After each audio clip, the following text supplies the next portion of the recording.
आपके इस काव्य ने और आपके इस प्रतिभापूर्ण आपने अभिव्यक्ति में इस देश का दुख छिपा है। सलाम आपको। और ये बिंदास बोल में जो बहुत अच्छे कॉलर है उनमें से दीपाली अग्रवाल छत्तीसगढ़ से हमारे बहुत अच्छी कॉलर हैं। हम कुछ और कॉलर के पास भी जाएंगे, लेकिन हमारे साथ जो दो अतिथि जुड़े हुए हैं उनके पास दोबारा चलते हैं। मनोहर मनोज जी, आप देख रही है कि इस देश में जो प्रतिभा है वो काव्य की किस तरीके से लोग अपनी अभिव्यक्ति को कैसे कहाँ लेके जा रहे हैं। बिल्कुल, कहीं ना कहीं सार्वजनिक जीवन में लेने वाले लोग इस तरीके का मौका दे रहे हैं, लोगों की भावनाओं के साथ खिलवाड़ कर रहे हैं। क्योंकि विडंबना इस बात की है कि इन्हीं सार्वजनिक महकमों ने गरीबों को जब भी कुछ इमदाद देना होता है, जो उसके आधार और मापदंड जो तय करते हैं, वो बड़ा ही उनके साथ क्रूर मजाक किया जाता है। ये मोंटेक सिंह अहलुवालिया योजना आयोग का उपाध्यक्ष जो 10 सालों से बना हुआ है, 35 लाख का टॉयलेट और तमाम महंगी पार्टियां करता है, और वो 25 और 30 रुपया करने के बाद भी उन्हें कोई लज्जा भाव नहीं पैदा होता है। इसी तरीके से कई राज्य सरकारें कैबिनेट की बैठक करती हैं और उस पर लाखों करोड़ रुपया फूल मालाओं पर केवल खर्च कर देती हैं। तो कुल मिला जो अगर कहीं लोक लाज का भाव घट गया है, जो समाजवाद का नारा जो 50 और 60 के दशक में चला था, तो लोगों में कहीं न कहीं एक सार्वजनिक एक लोक लज्जा होती थी। लोग ये समझते थे कि ज़्यादा से ज़्यादा हमें सादगी, ज़्यादा से ज़्यादा जो है न्यूनतम खर्च के जरिए लोगों के सामने एक जो है हमें एक कार्य संस्कृति जो है पेश करना है।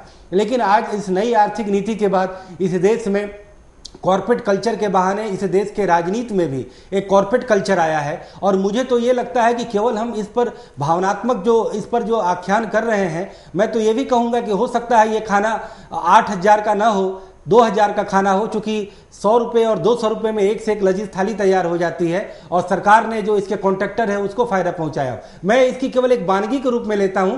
सरकार में ऐसे कितने हजारों हजार निर्णय जो कि उन्हें बिल्कुल 2 पैसे का काम है और उसके लिए लाखों रुपए पेमेंट किया जाता है। दूसरी तरफ गरीबों की जब बात आती है तो उनके सामने पैसे का रोना रोया जाता है। तो कुल मिला जुला करके हमारे गवर्नेंस के बारे में, हमारे इस पब्लिक लाइफ के कल्चर को लेकर के यह एक बहुत बड़ा तमाचा है कि सरकारें जो है सुधरें और आगे चल करके एक नई नजीर पेश करें जिसमें कि हिंदुस्तानियत की झलक दिखे, जिसमें आम लोगों का वो चीज झलक दिखे। ये केवल भावुकता वाली बातें नहीं है, इसे बिल्कुल जो है तथ्यात्मक तरीके से और वास्तविक तरीके से इसे जमीनी जामा पहनाया जाए। बिल्कुल।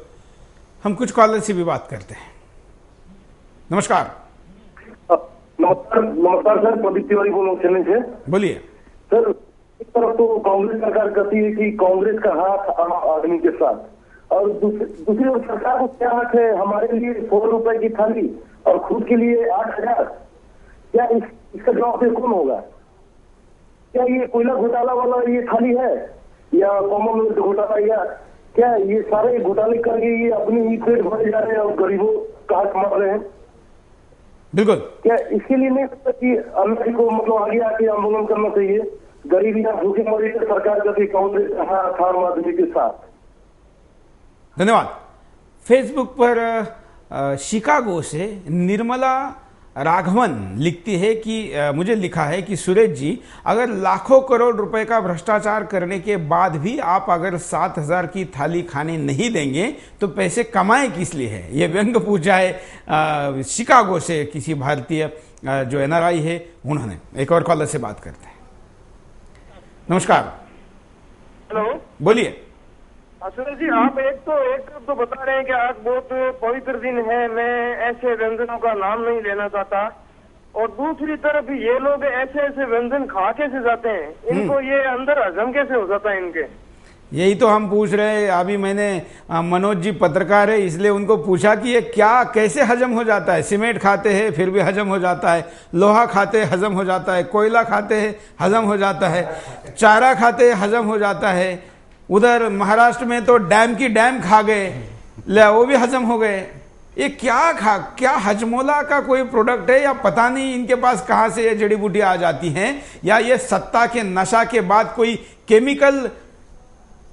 केमिकल लोचा, मुझे लगता है अगर मुन्ना भाई के भाषा में कहा जाए तो सत्ता के नशा के बाद कोई केमिकल लोचा हो जाता है जिसके बाद ये हजम करने की ताकत आ जाती है। मनोज जी, देखिए, हर पार्टी में लोग जो जानते हैं कि दोहरा चरित्र जीना है और जो निजी जीवन और सार्वजनिक जीवन है, दोनों में 2 तरह के चेहरे दिखाना है। और ये लोग लेके चलते हैं। आप तमाम सांसदों को देखिए, मंत्रियों को देखिए, उनके जो पीए हैं, उनके जो सहयोगी हैं, वो भी राजधानी के एसी फर्स्ट और एसी सेकंड क्लास में घूमते हैं, और ये बिल्कुल आम नजारा है।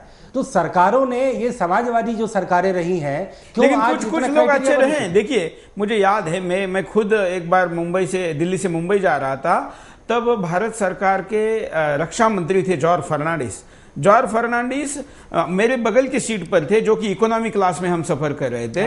वो रक्षा मंत्री थे, उनको रक्षा मंत्रालय को खुद का हवाई जहाज होता है, अगर उसको लेके जाते तो भी शायद उनको कोई नहीं पूछता, सब जाते हैं। वो फर्स्ट क्लास में जाते तो भी कोई नहीं पूछता, लेकिन वो इकोनॉमी क्लास में सफर कर रहे थे, और उसी हवाई जहाज में उनके मंत्रालय का एक डायरेक्टर पोस्ट का, मतलब करीब अगर हम रैंकिंग में उनके बाद अगर गिने तो 90 पोस्ट का आदमी फर्स्ट क्लास में सफर कर रहा था। बिल्कुल बिल्कुल। देखिए, ये अपना व्यक्तित्व और चरित्र है।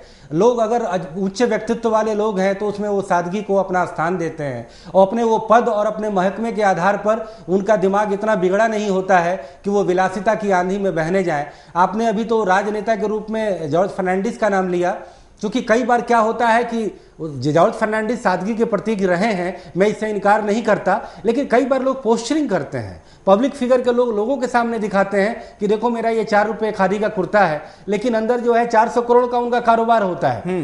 लेकिन आपने तो ये पब्लिक फिगर का नाम बताया, मैंने तो अपने आंखों के सामने देखा है बेंगलोर जाते समय, नारायण मूर्ति जो इतना बड़ा कॉर्पोरेट कारोबारी है, वो इकोनॉमी क्लास में सफर करते हैं, वो कभी भी बिजनेस क्लास में सफर नहीं करते हैं। और जब मैंने उसके बारे में पता किया तो उन्होंने कहा कि फिजूल खर्ची क्यों करना।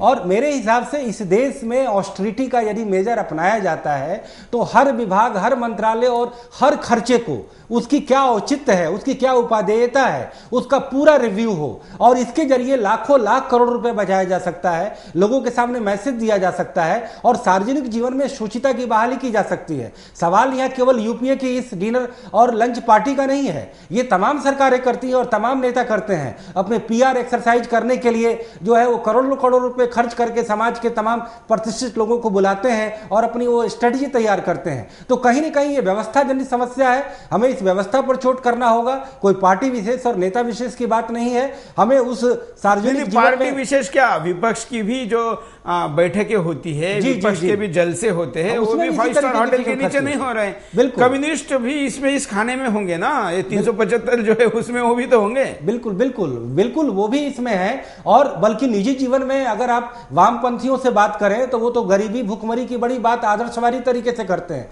लेकिन वो डिलक्स फ्लैट से कम की बात नहीं सोचते हैं। और हम लोग कहेंगे कि रोटी सब्जी खा लेंगे, लेकिन वो कहेंगे नहीं हमें तो ब्रेड बटर खाना है। गरीब का मतलब ये नहीं कि वो ब्रेड बटर ना खाए, डिलक्स फ्लैट में न बैठे और जो है बिजनेस क्लास में सफर न करे। तो ये हिपोक्रेसी है। हमें irrespective of any ideology, any personality, any party, हमें यह कहना होगा कि जीवन में जो सच ज्ञान है, जो चरित्र है, वो सादगी में छिपा है। और चूंकि हमारा समाज कोई अमेरिका नहीं है, हमारा समाज एक भारतीय समाज है, जहां इतनी प्रगति होने के बावजूद पर कैपिटा इनकम और जो लोगों की जो अवेलेबिलिटी है वो बिल्कुल सामान्य है। इसलिए हमें सार्वजनिक जीवन में वो मैसेज जो देने की जो परिपाटी रही है, अगर उसका लोप हो रहा है तो हमें इस चीज को समाप्त करना होगा। बिल्कुल, एक कॉलर से बात करते हैं। नमस्कार। हेलो, बोलिए। हाँ नमस्कार, अलीगढ़ से जी योगेश पर बोल रहा हूँ मैं। सुरेश जी बोलिए। हेलो सुरेश जी। हाँ बोलिए ना आप। हाँ देखिए, ये कार्यक्रम आप दिखाते हैं बहुत अच्छा है, इसके लिए आप बधाई के पात्र हैं। किंतु सुरेश जी, मेरा सुझाव ये है कि केवल इतने से काम नहीं चलेगा। हाँ। ये लोग विषम हो चुके हैं बिल्कुल। हाँ। तो ये तो केवल ये है कि सारी जनता, भोली वाली जनता का फायदा उठा रहे हैं। इन्हें ये पता है कि जो यहाँ के लिटरेट लोग हैं वो तो वोट वगैरह देते नहीं है, वोटने वाले लोगों को ये लोग जो है वो बेवकूफ बना करके अपना मतलब सिद्ध करते हैं। तो इसके लिए आपका मेरा सुझाव ये है कि कम से कम इनके खिलाफ इस तरह के कार्यक्रम चलाए जाएं कि जैसे हमारे देश का प्रधानमंत्री है, तो देश का प्रधानमंत्री कहाँ है वो बताइए आप। देश का प्रधानमंत्री देश की जनता द्वारा चुना जाना चाहिए, उसे देश का प्रधानमंत्री बोला जाएगा। अब जो आदमी अपने आप ही वही रहेगा कि 4 लोग चुन लेते हैं, तो इस वजह से ही तो सब देश को लूट के खाए जा रहे हैं। तो इसके लिए जब तक सारे मीडिया और सारे जो खुद लोग हैं ये सब आगे आके इन लोगों का विरोध नहीं करेंगे, तब तक ये लोग तो अपना इसी तरह से देश को लूटते रहेंगे। बिल्कुल, धन्यवाद, बहुत अच्छी बात आपने कही है। लेकिन एक मीडिया होने के नाते आप जैसे कुछ कर सकने वाले लोगों के सामने तथ्य को लाए, आपको प्रेरणा दे और आप लोगों के सामने ज़्यादा से ज़्यादा जानकारी लाए और गलत लोगों को एक्सपोज करें, अच्छा काम करने वाले लोगों को समर्थन करें, यही हम कर सकते हैं। ये गलत है, इसलिए हम डंडा लेकर वहाँ नहीं जा सकते। ये करने के लिए जिसको जो प्रेरणा मिलती है और लोकतंत्र के कानूनी अधिकार के तहत जिसने जो करना चाहिए वो करना चाहिए। हम तो अब तक ये विषयों को लेके आ सकते हो। जो रही बात आपने प्रधानमंत्री की करने की, इस विषय पर हम बिंदास कर चुके हैं और उसमें एसएमएस वोटिंग हमने लिया था तो 96% लोगों ने कहा था कि देश का प्रधानमंत्री सीधे जनता से चुना जाना चाहिए। अगर वो सांसदों पर निर्भर नहीं रहेगा तो शायद ज्यादा अच्छी तरीके से काम करेगा। अगर मनमोहन सिंह सीधे जनता से आते तो सोनिया गांधी की बातें सुनने की, रिमोट की उनको जरूरत शायद नहीं पड़ती। हालांकि मनोहर जी से सहमत होंगे कि फिर मनमोहन सिंह तो चुनाव ही नहीं लड़ते, क्योंकि वो तो शायद अगर चुनाव लड़ने के लिए खड़े हो जाए तो उनके मित्र उनके बारे में कहते हैं कि रामलीला मंडली के भी अध्यक्ष नहीं बन सकते। बिल्कुल बिल्कुल, मनमोहन सिंह जी के बारे में प्रधानमंत्री के रूप में कोई भी टिप्पणी की जाए तो वो बिल्कुल बेमानी इसलिए लगती है कि सोनिया जी ने उन्हें प्रधानमंत्री इसलिए बनाया था कि वो सेफ रह सकें, उन्हें उस तरीके की कोई विट्रे न कर सके, क्योंकि उनके विदेशी मूल का मुद्दा बड़ा भावनात्मक रूप से जोर पकड़ चुका था। तो मनमोहन सिंह से उन्हें किसी तरीके का राजनीतिक खतरा नहीं था, क्योंकि वो मूलतः एक राजनीतिक व्यक्ति नहीं थे। उन्हें एक कलर के रूप में यूज करना था और वो आज भी कर रही हैं। और कुछ लोग ये कहते हैं कि मनमोहन सिंह सारे चीज़ों के केंद्र में है, लेकिन मनमोहन सिंह तो सिर्फ प्रतीक हैं। सारा कार्य और सारा निर्देशन तो सोनिया जी का हो रहा है। बिल्कुल।